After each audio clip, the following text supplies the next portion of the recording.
Together on Thanksgiving Day, and it's since 2 days from today is Sharla's birthday, we thought that we'd wish her a happy birthday by giving this little memorial for her.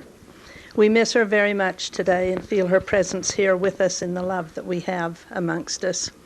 We also miss Niall and feel that this year has been quite a year for us. We've lost 2 of our family. We've also gained some. We've gained Roger and Delilah and little Christina and anybody else? Jessica since last Thanksgiving. No, Jessica since last Thanksgiving. Yes, we had her. But we've been enjoying each other today at Thanksgiving Day, and now we'd like to just give this tribute to Sharla for her birthday. I may think of more things as time goes on, but Sharla has been a vital, vital part of our family for the many years that she's been with us. And we'll always remember her for the joyful person that she was and the helpful person. I don't know, I think Sharla was one of the people who was always the initiator of the good things in the family. She was the one that wanted to bring up, for instance, the drawing of names for Christmas presents. I think she was the one that did that. We always depended on her to do that. She would always be the one to get the names drawn up, and so that we could divide them up for Christmas. And I appreciated her on Thanksgiving. It was usually Sharla that I called upon to help me plan the menu and divide up who was to bring what. So I missed her a great deal this year. But through the years, Sharla has meant so much to me. Some of the things that I remember, I particularly remember the wonderful trip that we took with Jerry and Sharla and Darlene before Roy went on his mission, and the good time that we had as we traveled across the nation in the little trailer. And it was just a little tiny trailer. Some of you will remember it. It was just hardly room for a table between the 2 little beds. But at night, as we got ready for bed, Dad and I'd get in one side, and Jerry and Sharla in the other side, and Darlene in her little crib in the middle. And Sharla would read to us. What was the name of the book that she read? Do you recall what it was, Grandpa? Grandpa wouldn't know. No, as Jerry said, Grandpa wouldn't know. We'd read until we heard Grandpa snoring, and then we'd think that we'd had enough. But it was fun. Every night we'd read these stories, and we'd close the book. Huckleberry Finn. We were traveling in the Huckleberry Finn country, and so we thought this would be fun to read. But we had a good time. And I remember once we stopped at, I think it was in Tacoma, if I'm not wrong, and we camped by a big lake, and Jerry and Sharla got out and went swimming, and I'll never forget her Egypting as she got out of the lake. You know, she and Jerry in their swimming togs, and they had to Egypt, as you know what that is. But we had some good times on that trip. We went back and stayed with her grandmother in Philadelphia. Met her. I think you could do that better than I could. No, Darlene, can you Egypt for us?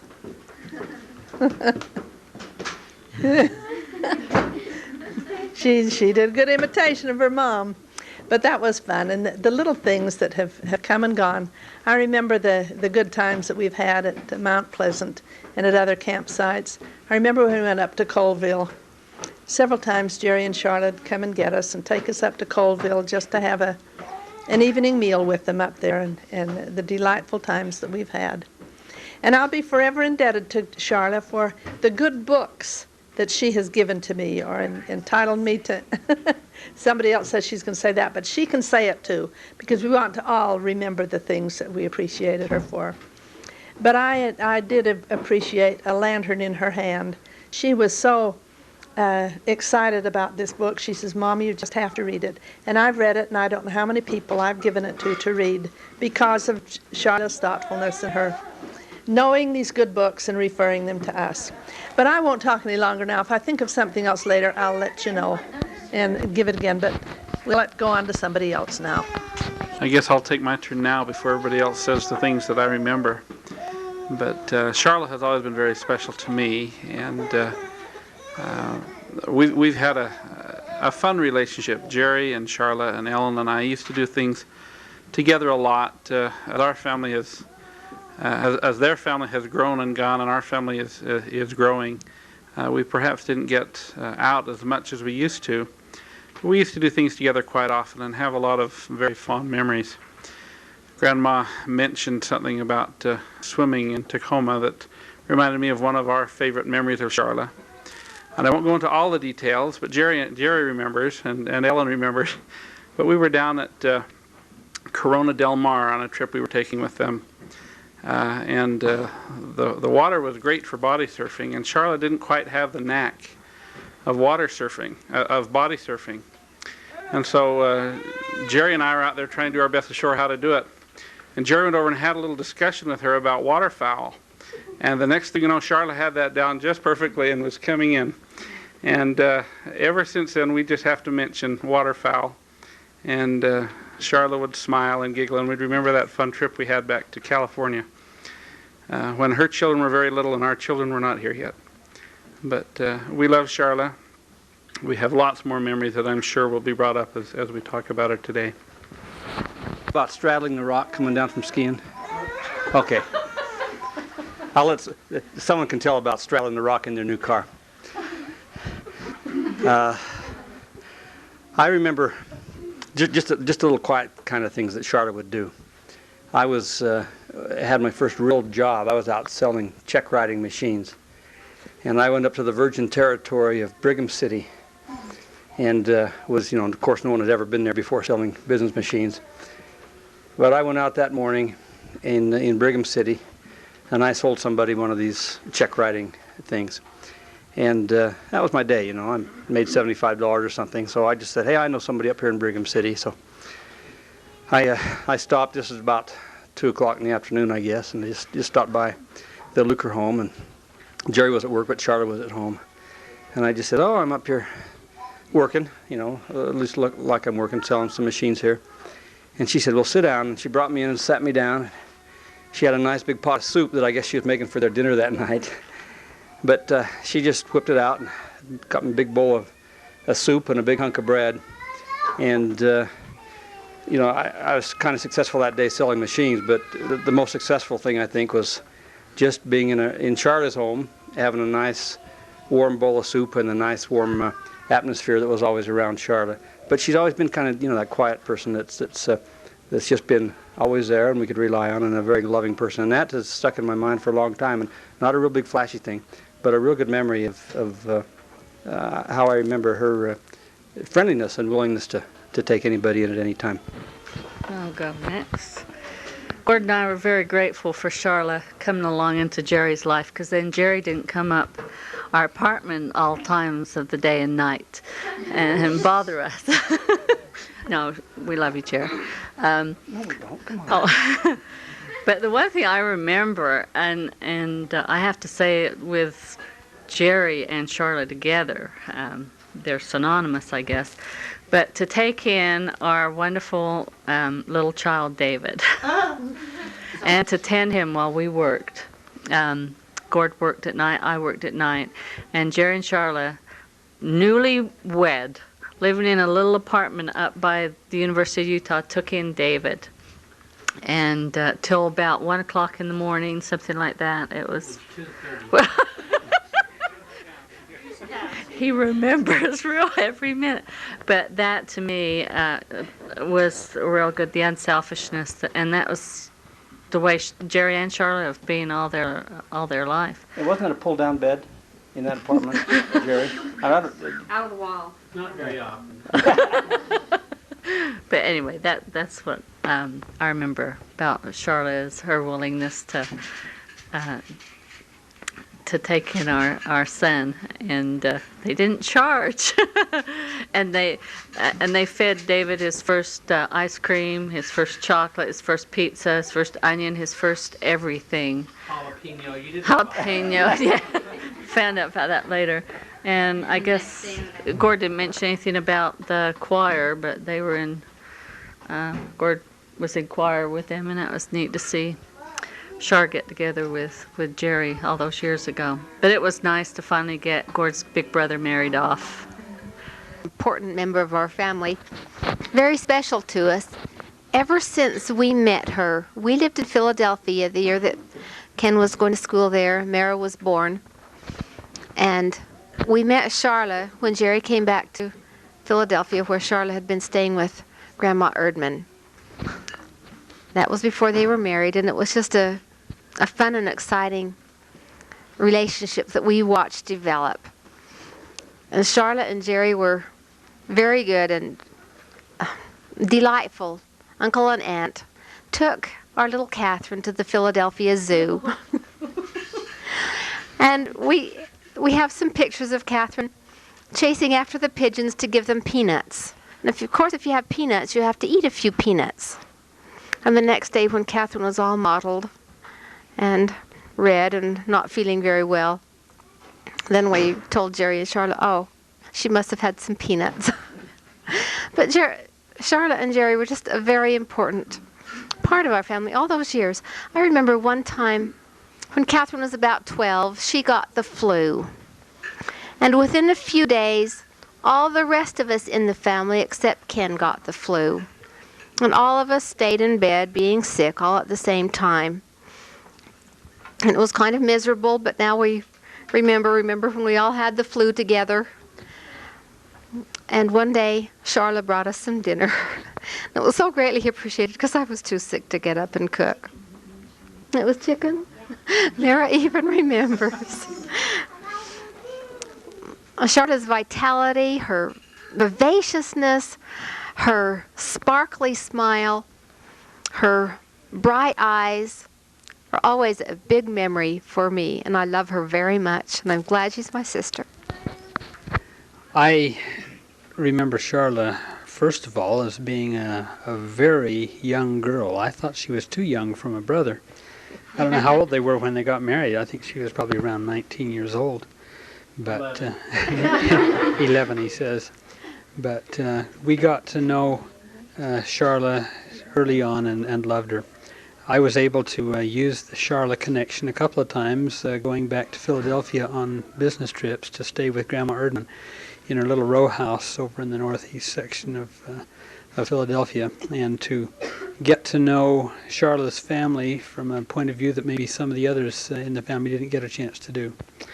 But while she started out a young girl and someone with whom my brother was obviously very much in love, and he couldn't talk about her without melting, to find as the years went on that there was much more to her than just a little girl. She was a very intellectually stimulating person to be with. And I think of Sharla as she continued on through her life as growing more and more into the kind of a woman that I thought was just exciting to know. There was never a time that you couldn't pick up a conversation on almost any subject with Sharla and find that she had given it some good thinking, had some good ideas, knew what the controversies were, and had opinions on them. I found her to be very well-informed and stimulating in that way. Another trait that I noticed developing in her over the years that I knew her was her sense of organization, her sense of propriety. She was the one who seemed to be most organized. There was never a birthday that went by in the family where we didn't get a postcard that was obviously mailed 3 to 4 days in advance, giving us the love of Jerry and Sharla. And she was always positive thinking, and you could always get a good pickup from talking to Sharla. I remember the last time that Sharla called me up, I was at the university in my office and had a call from Sharla, and it was so good to hear her voice. And she asked me about the doctor that I had gone to for some care, and she was having some problems and thought that she ought to go and take care of some things herself. And of course that was just before she went in and found out of her illness that eventually took her. And I was honored that she asked me for my opinion, but as always she was cheerful and positive, and I think Sharla will always be a part of my life. Did anyone talk about the times she tried to straddle the rock? No, tell us about it, Gord. Tell us. Okay. No, I just remember when Jerry and Sharla were going together. They met in the choir, and when they were both going up to the U. And do you remember, Jerry, how Sharla saw Marlene and I, and we were, sitting on each of us sitting on our seat in the car, and Sharla says, "I don't understand that. Aren't you guys in love? How can you sit with that much space between you?" She says, "When I get married, I'm never going to sit that far away from my husband." And we says, yeah, right. And it wasn't, I don't know, maybe it wasn't more than 10 or 15 years before, in fact, they were sitting on their own sides of the car, probably with several kids in between them. But she was so idealistic, and she just knew that she was always just going to hang on to her husband whenever they were driving anywhere. But anyway, coming down from the mountains, Jerry will have to tell this one because he's the one that had to go retrieve her with your new, was it Oldsmobile, Jerry? Your new Oldsmobile, coming down from skiing, and she saw that boulder in the rock and boulder in the middle of the road, and she thought, well, she doesn't want to go around it, might go off the road, so she just ran over the top of it and tore the whole bottom side of your new car out. I remember getting a call. She was up on Highland Drive someplace at some gas station, and had to go up and rescue her. But that was fun. Yeah, I always remembered that every time I saw her. Never let her forget. No, wouldn't let her forget that one. That was fun. Okay. Is this automatic focus? Yes. Okay, go ahead. Okay. My first introduction to Sharla was, I guess, the first time Jerry brought her down here to the house. And I remember we were sitting in the TV room, and that old pull-out couch of Grandma's, the old black top thing, and we were watching TV, and all of a sudden this bubbly girl came in, and Jerry said, "Mom, this is Sharla." "Hi, how are you?" And she sat down and just Sharla, just always so positive and fun to be with. I will all remember Tooele Park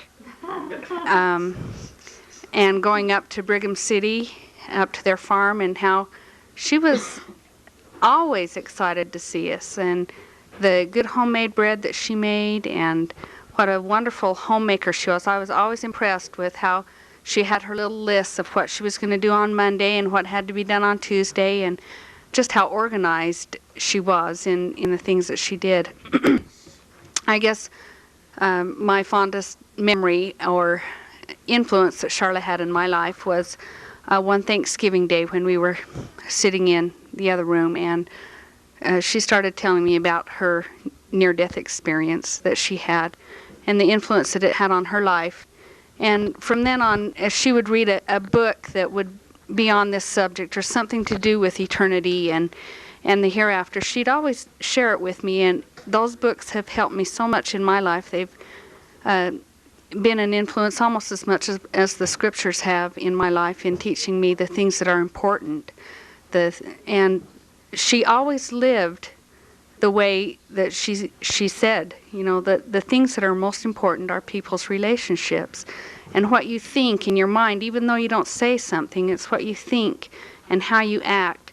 I remember her telling me a story of someone stopped at a stop sign or had to wait for a stoplight, and they were in a hurry to go somewhere, and these thoughts of, oh my goodness, now I'm going to be late, and all these things, and how when they had an experience, a near-death experience, how these were the things that really mattered most.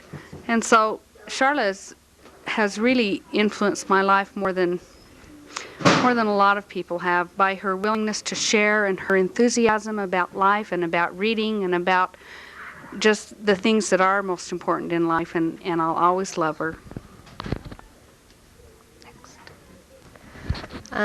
I have a lot of memories of Sharla, and I think some of the fondest memories were up there at the little farmhouse in Brigham City.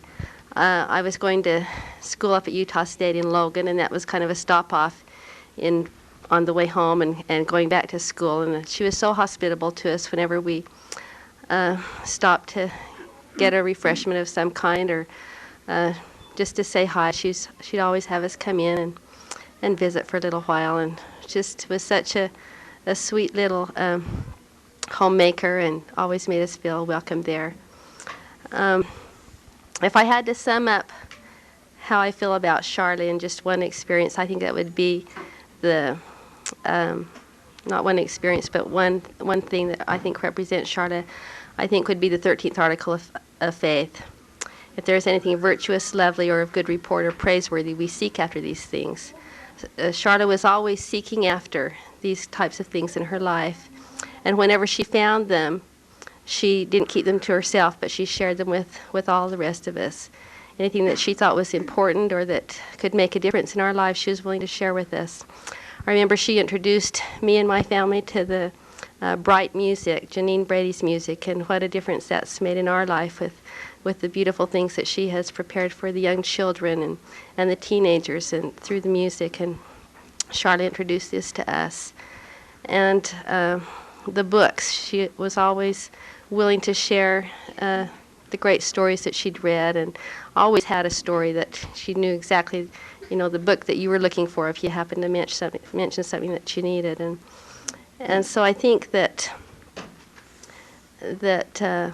that's been such a great contribution to all of us in our lives is the way that she was willing to share her knowledge as she gained it. And she was always seeking out knowledge and trying to find new ways to do things and do them better.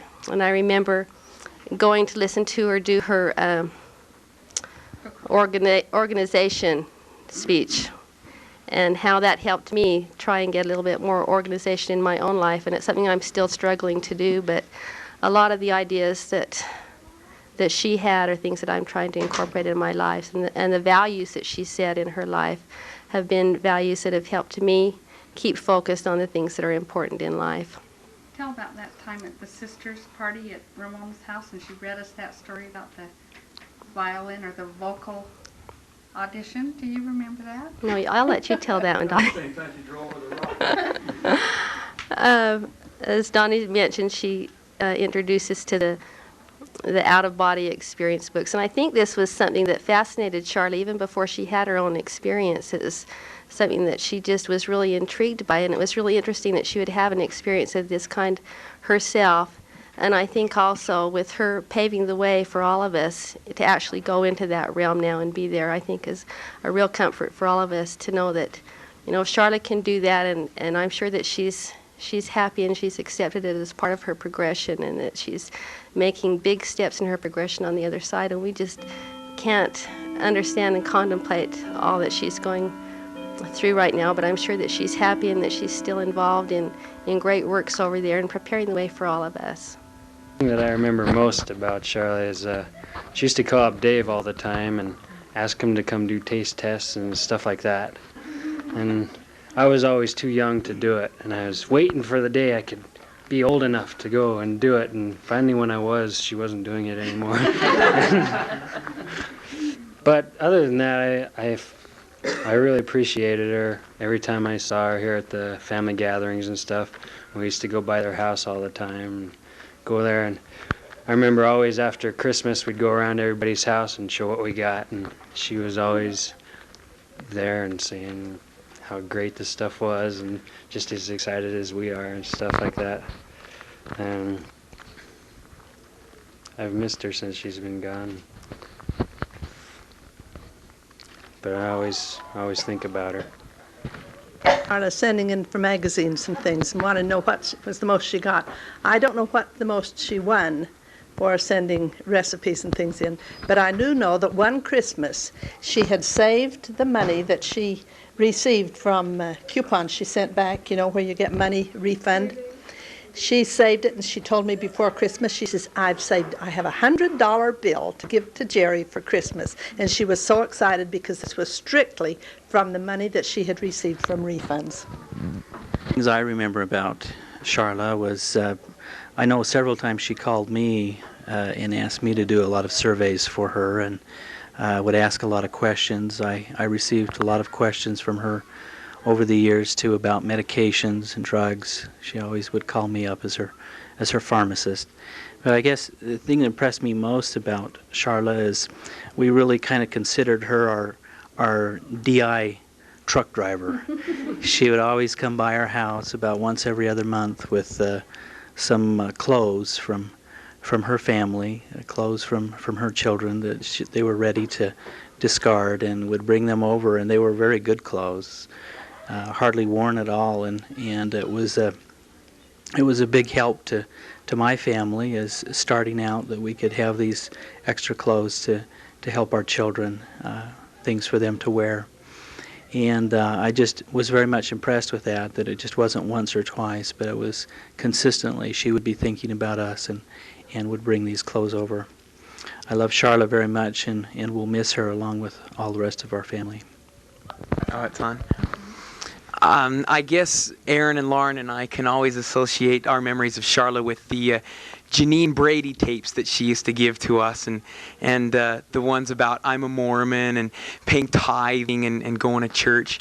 And we always, whenever we were fighting and arguing, she would, well, okay, the one time we did fight,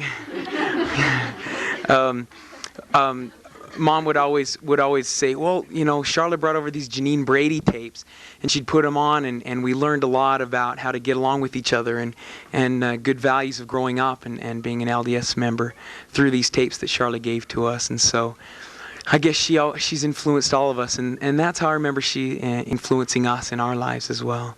I don't know if you guys want to. She wanted to get me married, and that hasn't happened yet, but when I do, I'm sure she'll be really glad. But she's a really funny lady, and I always looked at her and thought, she's a fun mom, and I want to be like that. So maybe when I have kids, I'll play them the Brady tapes, and they'll get along just like we did. Did you want to say anything? I do. When I was younger, I used to read the Laura Ingalls Wilder books. And in those books, she'd always talk about her young and pretty aunts that she would see when they got together at Christmas time.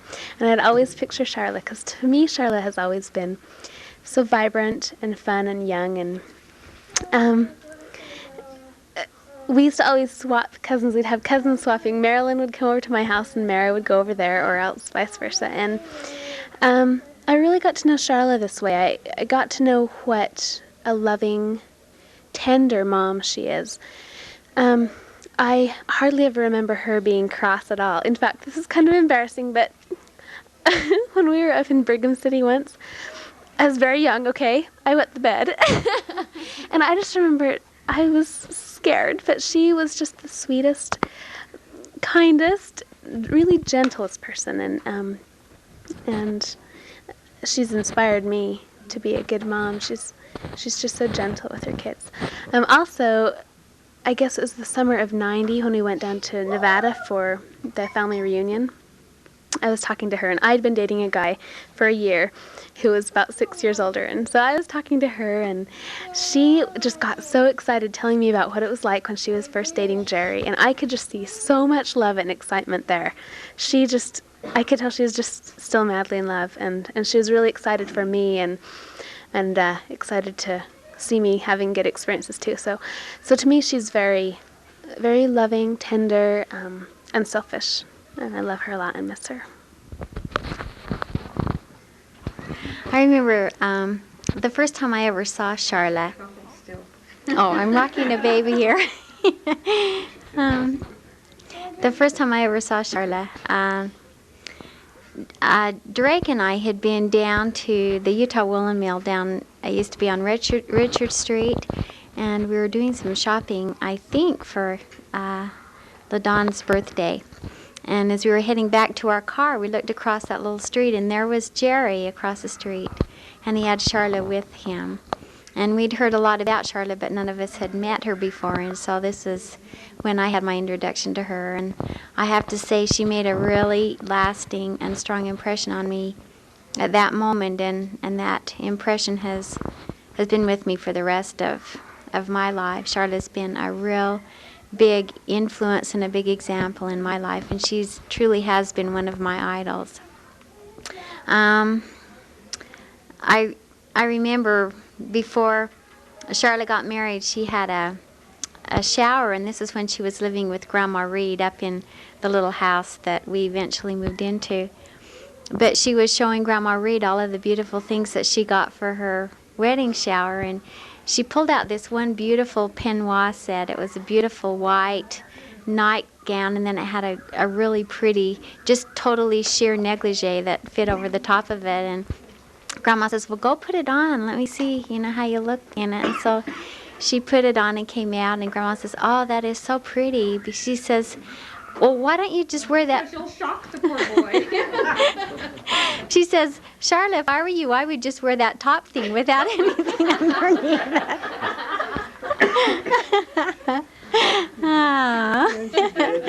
So I don't know if she did or not. We'll have to ask Jerry.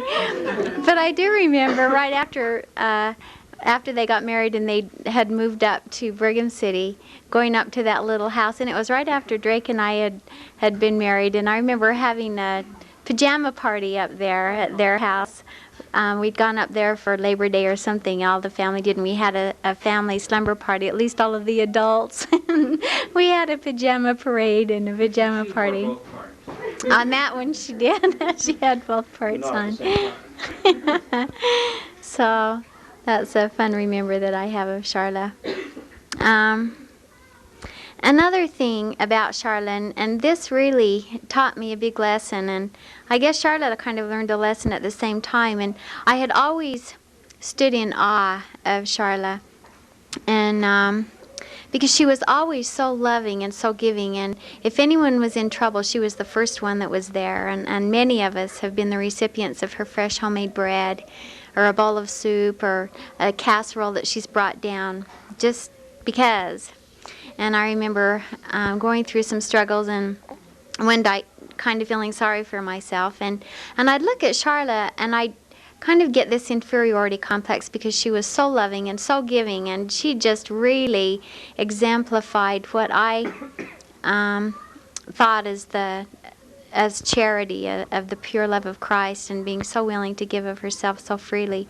And thinking about that and comparing her to me, and I was always coming up so short and feeling like I wasn't of much value and didn't have much to offer.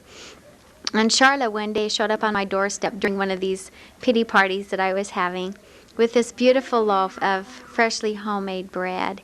And she came in and gave it to me, and I just broke down and cried, and I confessed to her my feelings about her and how I always held her in such high esteem, and looking at her and all of the wonderful giving things that she was doing.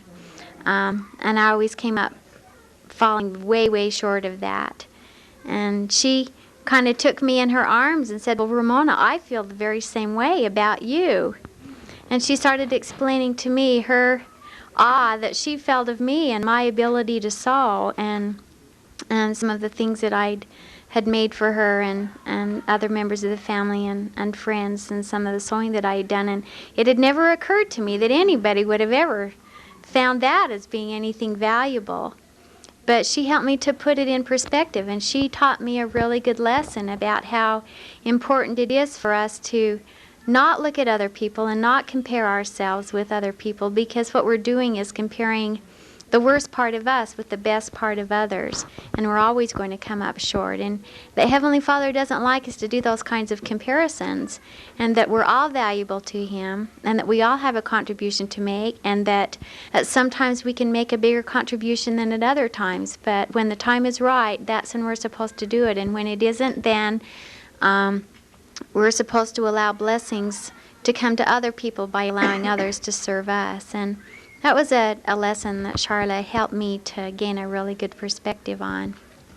And the love that I felt for her, and the night that we went up to visit Sharla when she had gotten the news about her condition, and that she realized that her time on this earth wasn't going to be very much longer. And I wanted so much to give of myself to her in some way, and I didn't know how. And I just said to her, Sharla, please, what can I do? And she just looked at me and said, just make my girls' wedding dresses.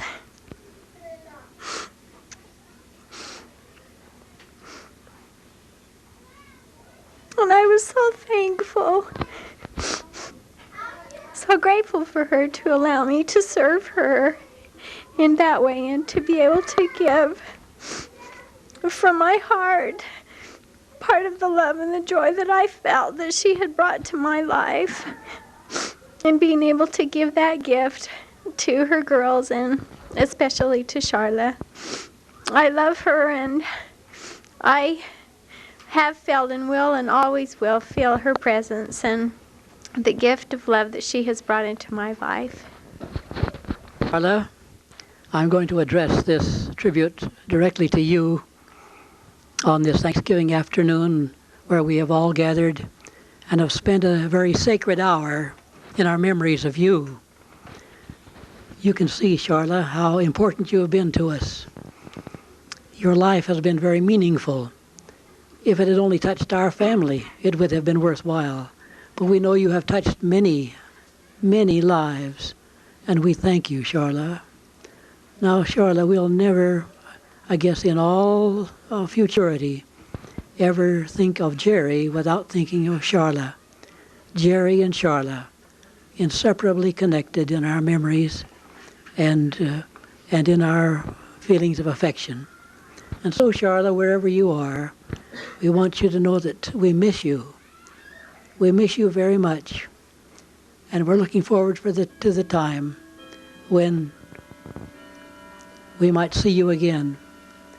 Sharla, you have been one of those who always set the stage for our family events. Now we know that when we come where you are and you see us and you'll give the old familiar greeting, why, Dad and Mom, come in. We'll know that you have already set the stage for us and that you have prepared a place where we will be comfortable, because wherever you are, we'll know it'll be a holy and a happy place. Sharla, thank you so much for being Sharla Eldridge Luker. God bless you, and God bless us all until we meet again. In Jesus' name, amen. Can I say just another word or two? I want to thank Sharla for being the wonderful wife that she was to Jerry. I don't think there's anyone in this world that could have met the needs of Gerald, and I thank her for that he's a son that I love very much, and I love her for what she has done for him and for the beautiful grandchildren that she's given to us. And I hope that they will always remember their mother and treasure her and know what she was like, and when their children come, they'll be able to tell them of some of the memories that we have of their mother, so that it will be perpetuated and the love for her will go on.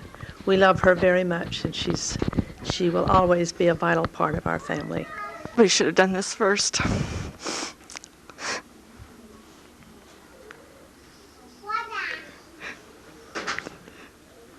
Sharla was my age.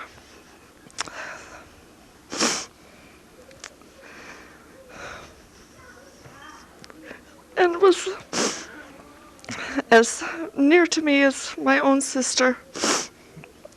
We didn't see each other very often after a while, but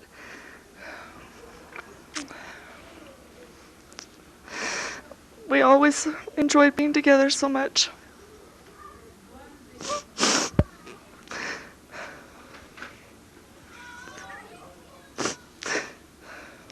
I have mental pictures of Sharla. I started taking them about the time that we found out she was dying. The cock of her head, and she'd sit and talk to you. Her laugh. How interested she was in everybody and in keeping up with us on our family. I think of her quite often in the mornings when I'm getting my girls ready for school, as they holler at me because I'm hurting their head with the tangles. I remember the camping trip we went with Jerry and Sharla on to California. One morning at Lake Mono, was it? I was out in the meadow area, and Sharla was in the camper with her girls, and they were each in turn would scream, "Ouch! Ouch! You're hurting me! You're hurting me!" And as my girls holler at me, I think of Sharla and her little girls.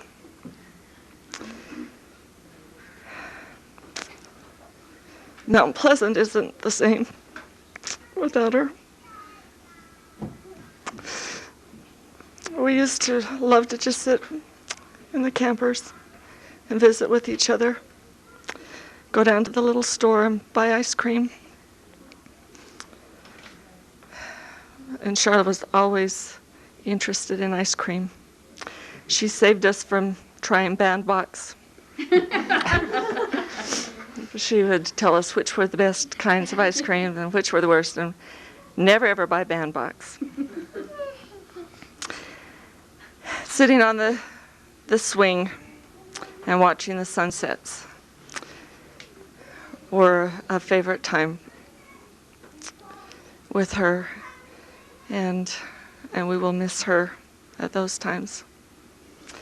Sharla also wrote her governing values, and I have not written mine, but I try and live them like she wrote hers, and I read them hers not too long ago.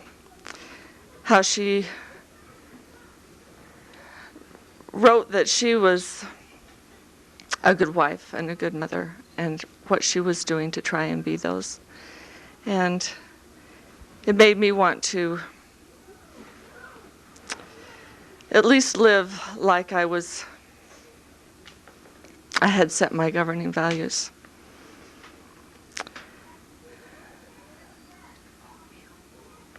Oh, nobody has mentioned the oatmeal story. Sharla found an ad that said that there was oatmeal on sale, and she was so excited because it was a really good deal. Oats. Oatmeal. She said oats. She read it to be oatmeal. That's the problem. Oats. Anyway, she went down and bought this stuff, went home and discovered what it was or wasn't, and when she took it back, she heard the fellow go back into the back and just start to laugh. She thought it was oatmeal. It was horse feed. Oh, but what a deal. Such a prize. What a bargain. But I love Sharla for the way she accepted me and for the fun times that we had together. I miss her, and I can't think of any specific thing that I remember most because I've known her all my life.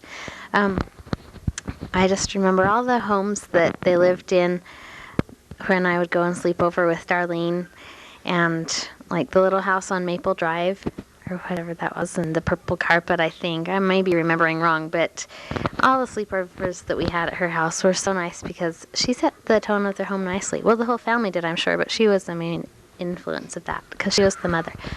And I love Aunt Charlotte, and I remember when she was near the end of her life and our family was over at her place talking. I said, "I love you to death," and I don't know why I said that because that really sounds really gauche, but I love her, and I always have, and I always will. And I remember thinking how nice it would be to have a guardian angel like her watching over and making sure that things are turning out well in our lives. And I'm sure that she's watching over her own children and her husband, and that she's going to be a wonderful guardian angel. And I sure hope that I can, well, I've got a great mom too, so I hope that mine can stay here forever. But I'm just grateful for the knowledge that we have of eternal life, and that we're still tied, and that we're all family, even despite death. And I just want to say that I love Aunt Charlotte, and I love Heavenly Father and my whole family. In the name of Jesus Christ, amen. Ramona was telling about how inferior she was feeling around Sharla. I remember going to Sharla's house when they lived just off Highland Drive and seeing all the blue ribbons from the county fairs that she won. And I went, oh my goodness. And she says, no, try it, Marlene. Enter the Davis County Fair. It's so easy to win blue ribbons. Really. Trust me. And I'm going, yeah, right. But she encouraged me to enter some stuff in the fair, and I won blue ribbons too. So I was really excited. But she got me excited about that. But what I was going to say while my mom was out of the room was Sharla. My dad was dying. Sharla sent him and my mom. She comes back. Her story of her near-death experience, and also of another lady's, can't remember her name. This big, thick packet came in the mail. Yeah, and my dad never really did believe in the hereafter, nor my mom. But after that time, in reading that, things changed. And I think some of the experiences that my dad had towards the end were much similar. Seeing his mom and things like this, you know. Marlene Dietrich at the end of his bed. Yeah, he thought it was Marlene Dietrich.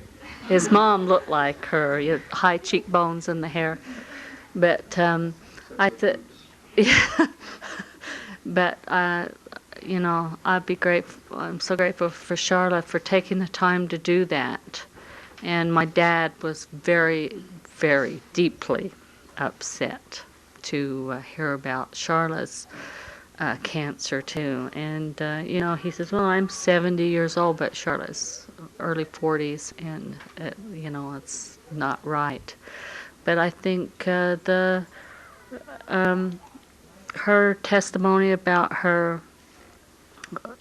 life after death, and that my dad kind of turned around and knew that there was a hereafter, that he would, and we're always talking that my dad was around for Sharla, and Sharla was around for Dad, and you know, meeting each other. So it's been a hope that for better things in the hereafter.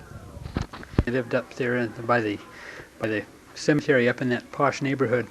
They had some real fine vegetables, as I remember, up there. And one time, Sharla was apparently talking over the back fence to her neighbor, and her neighbor invited her to come over. So Sharla climbed up on the fence and looked over, and here's this huge dog over in the next yard. And Sharla looked at the dog, and the dog looked at Sharla, and Sharla didn't bark, and the dog didn't bark. But the neighbor said, "Well, come on over. Dog's okay." And so Sharla jumped over, and the dog took a huge fist-sized chunk out of her, or tried to. And I never knew how that finally came out, but apparently the neighbor lady said something, "Oh, well, gee, he's never done that before." But I remember Sharla being Sharla showed us the next time we came up there exactly where she was bitten, and she got blue ribbons not only at the fair, let me tell you. Help other people too, as well as being on the receiving end.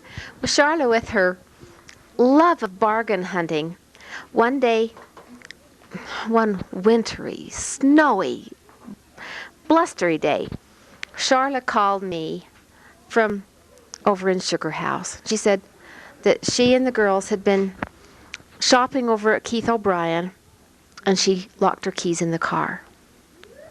She said, "Will you call Jerry's office and see if he'll bring me his car key so I can get out of the car?" I said, "I'll be right over." And I took a coat hanger with me, and I'd never done it before. And I was so pleased to be able to open that door with the coat hanger so that she could get in. I put her in my nice warm car while I was doing it. But it was such a treat to me to be able to serve someone who had served others so much. Well, the first time I ever met her, I had just met Marilyn. It had probably been a couple of weeks, and we'd been doing a few things together. And at the time, we were at school, and we decided to go up and see her up the hospital. And I had never seen her before, and so as I met her, I was really impressed by her, because she was asking Marilyn all about herself, and you know, she wasn't concerned about herself, even though she had had an operation just days before. And I'd noticed since then that she was always more concerned about others than she ever was herself. And I had a kind of a neat experience with her. She called us up one day and she said that there was somebody in the ward who had a few things of furniture that they wanted to sell. And we had just been married a short little while, so we didn't have any. And as we went over, we ended up getting this table, and I rode with her alone to drop it off at my parents' place to keep it because we had to refinish it. And spending that time driving, just me and her alone, it was kind of neat because she mentioned to me that her whole perspective of life had changed since what she'd went through the first time with her cancer. This was before she knew that it was back again. And that really touched me deeply because it really made me put things in perspective, and that's one thing that she always had, was a good perspective on what was really important in life. And I'm just grateful that she had brought up such a good family, and especially her daughters. So, Marilyn said. After I'd been dating Gary for a while and we knew that it was going to get pretty serious, my mom looked at me and looked at him, and she had this big sparkle in her eye, and she said, you know, from the first minute I saw Gary when he walked in that hospital room, there was just something in his eye, and I thought, is this the one? Is this the one? You know, so she just could tell right away that this was going to be the man that I was going to marry, and I just thought that was really neat. I always appreciated her ability to sense things, you know, both good and bad. When something was wrong with someone, you know, she always was able to tell and to help them, or when something exciting was happening, she could always tell. And I appreciate her example more than anything, even more now that she's gone. I think I've learned more from her since she's been gone than I did when she was here, because being so close to her, I wouldn't let myself really see the person she was, because she was my mom and that's all I saw. But since I've matured a lot since she's been gone, and I can really appreciate all that she was and all that she did and all that she taught me, or at least tried to teach me, but I was unwilling to learn. I appreciate how good she was with people, especially with children.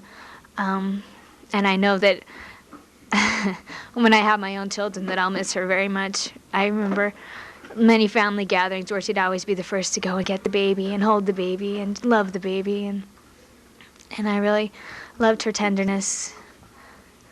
What's that? The poopsie. That's what the poopsie.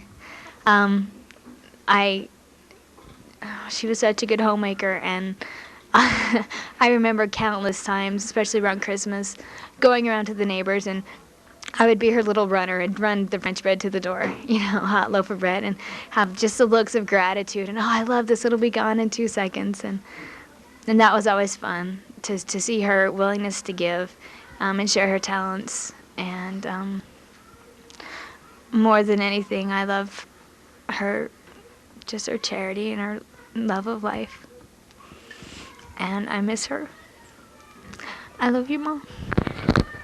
I wanted to mention an experience that I had with Sharla about a year ago. It was just when her cancer was back and it was starting to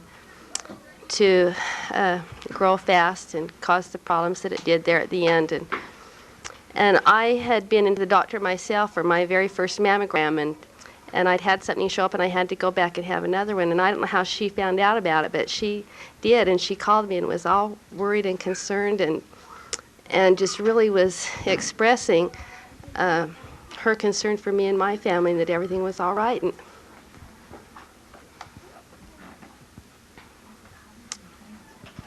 And it just struck me so hard that here she was in her own life going through such a terribly hard thing to deal with. She knew she was dying, and yet she put all that aside to think about me and my family.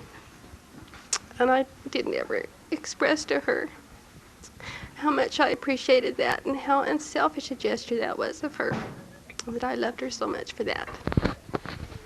I remember Sharla's times here at Thanksgiving and out in the backyard when we were having dinners in the summertime, and I think it's an attribute, something good to say about someone that you can't remember any bad times that you had with her. I also remember that she was quite excited to go on the trip back to see the Leaves back east last year, and they came to our place and borrowed a bed that they put in the van for the trip. And as I was thinking here, our thoughts change as different things come up. First of all, when this last time she had cancer, we'd hoped she'd make it to Christmas, and we're grateful for that. And then there was a wedding coming up, and we were grateful she could make that. And near the end, when we were praying, and I told LaDawn one time, I said, my prayers have changed. I says, I've found that the thing I think we should be praying for is Sharla to be all right. And I told LaDawn, I says, I don't know if that means that she's going to get well, which didn't seem too probable here, or whether she's going to go the other side and everything's going to be all right. And then at the day of the funeral, when we walked into the chapel, another thought came, and everybody was there, and it's such a large group there, and I thought, now what a great person this was to have people come, this many people there, and it says, we're really going to miss her. Darlene and I met in the choir, and when we finally went out for the first time, we went over to her place after we'd been to the dance, and she introduced me to her mother, and we started to pop some microwave popcorn, and Darlene left the room for a minute, and I was left alone with Sharla. And the very first thing that she said to me was, you know, Darlene's father and I met in the choir.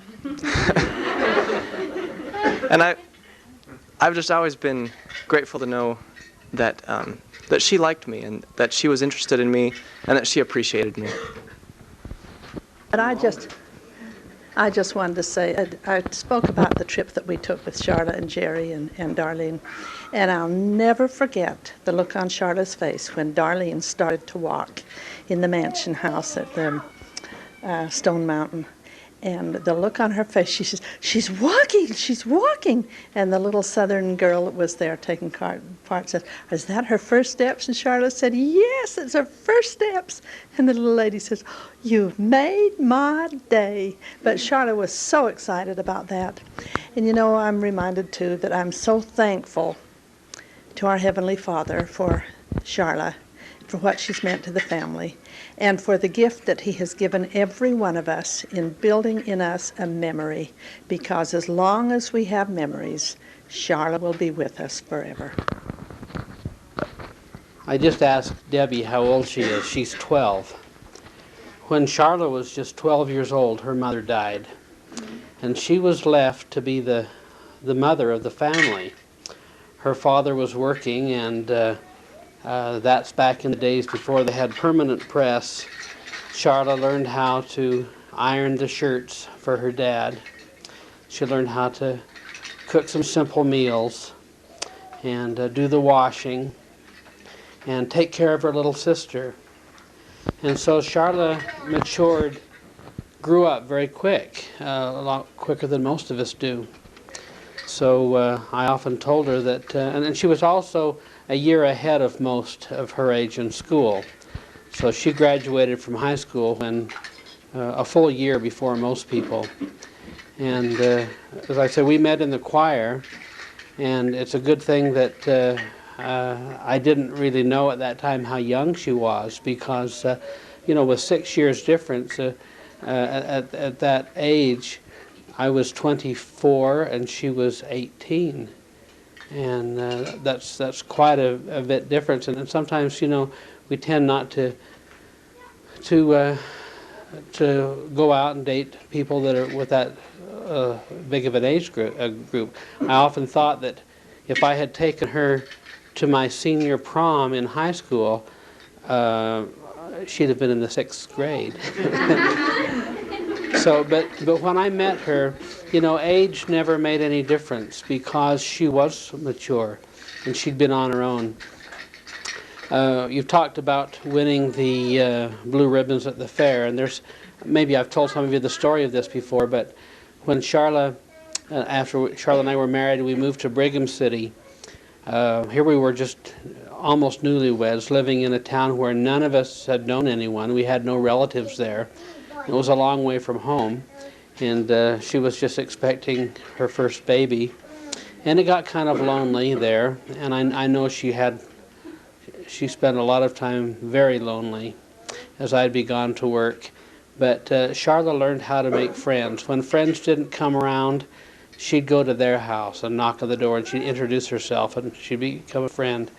And you all know how outgoing Sharla was later in her life, in being the first one to knock on someone's door and to make friends with them and not wait for someone to come around. But while we were up there in Brigham City, she wanted to learn some of the homemaking things that she hadn't been able to learn. You know, being just 12 when her mother died, her mother hadn't been able to teach her a lot of things, and things like making bread, so she'd never learned how to do that. But she wanted to do that, and she worked hard at it. We had one lady in our ward who was kind of, I guess we'd call him kind of an outdoor frontier type now. Very self-sufficient, made her own clothes, and they had huge gardens, bottled their own all their own vegetables, and the venison in the deer hunting season they would can that, and just kind of self-sufficient people. So Sharla was a good friend with her, and she thought, I'll ask her about making bread. So she got a recipe from the lady, some general instructions, and then she went home and spent a good part of the day following the recipe meticulously and baking the bread. I remember coming home from work, and she was just heartbroken. She was just sobbing, as discouraged as I can remember seeing her. And I said, "What's the matter?" She showed me on the table. She had just turned out onto the table the bread that she'd made, and instead of being nice, high, fluffy, light loaves, there were these little round, hard balls, and she was just heartbroken over that. And I said to her, "Well, there must be something, some little thing that maybe isn't written down in the recipe, or some process that was left out. Don't give up. Try it again." So she did, and with the same result. These little hard, flat, almost inedible loaves. They'd make good doorstops, is about all I could say. So, yeah, I said to her one time after that, I said, before you give up, why don't you take the loaf over, talk to your neighbor who gave you the recipe, and watch what she does. Let you sit in while she makes a batch of bread. And there must be some stage or some step that she's forgot to write down. And so Sharla said she would. She went over to the neighbor's house and watched her make the bread, and they talked. And when it got all done, they turned the loaves out onto the cooling racks, and here were these hard little round loaves. It was just the way those people liked it. Little hard bread with substance. So we learned that before you ask for a recipe, you try it first, and if you like it, then you ask for the recipe. She got another recipe, and as you know, she worked at it and learned the art of making bread, and her bread turned out to be a work of art. And especially her friend. She really was proud, and it was probably one of the happiest days when she entered the first time for the fair and won those blue ribbons. So they're a special lesson to me, in those blue ribbons. More to it than just winning a competition. There was something else I was going to tell you about. I may have told some of you the story before, but I kind of like to record it because, we forget these things as time goes on. It's amazing how many things have slipped my mind just in that short period of time. But Sharla really did stay alive through sheer willpower during that last year. She kind of had a mental checklist of things that were important, and she just checked them off one at a time. And when the last check was off, She was ready.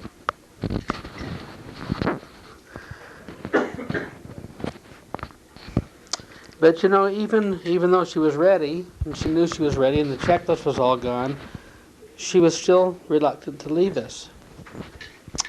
She knew it would be hard.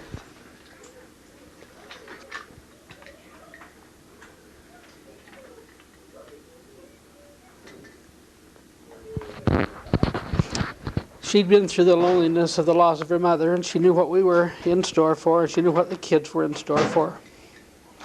And she was worried about that. And so we used to lay there at night. And by that time, you know, we'd had to put her into a hospital bed. And that was real hard for us, because all of our married life we had never slept apart other than when I was on a trip or she was gone. That was a real hard time when we had to move that double bed out and move in the hospital bed. But I put my little single bed up next to her, and it was almost like a double bed, so we could kind of still lay up close together. And we'd talk long into the night. And towards the end, she'd ask me, she says, "Is it okay if I go?" She says, "I don't want to leave the kids," but she says, "I can't stay much longer, but I don't know if it's okay if I go." And I had to assure her that it was, that her work was done here. We'd finished off the list, and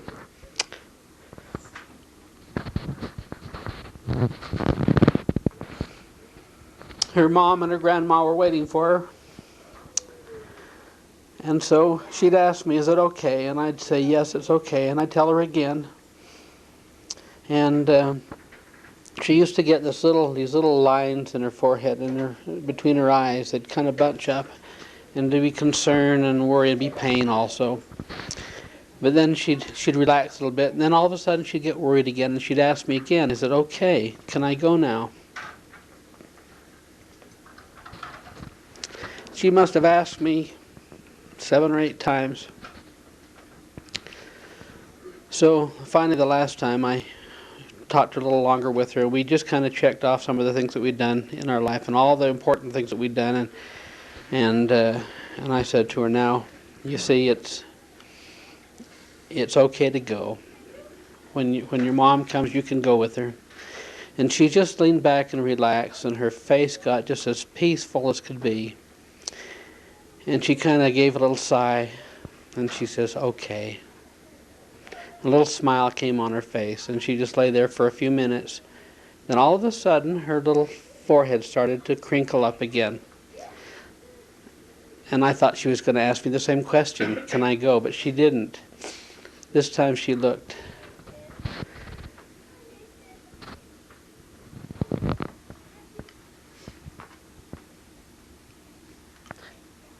And she says, "How do I do it?" I didn't know. She now knew it was okay to go, but she didn't know how to go.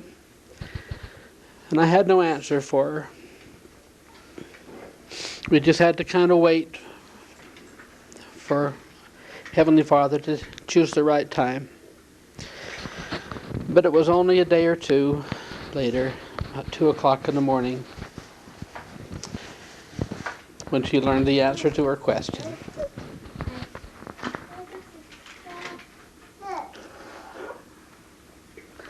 I'm so grateful to have been able to spend that last month with her, to be her nurse, her medicine giver, injection giver, to spend those last hours together. What a blessing that was.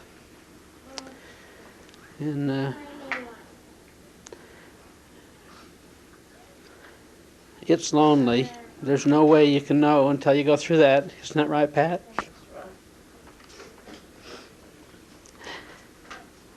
But I have those memories to help me. And they are a great help. And I thank all of you for helping today. I know that this tape will be of value to us in remembering some of these memories while they're fresh. Sharla loved you all very, very much. For many years, you were her only family. We were very blessed, of course, in the last couple of years, or 3 or 4 years of her life, that she got a new family. And as her father was reborn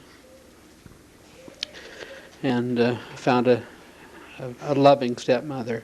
But for all those years, I guess Sharla was such a friend to the homeless and the lonely, the outcast, because she was one for so long. Thank you very much, brothers and sisters, Mom and Dad, nieces and nephews, for sharing this with us today.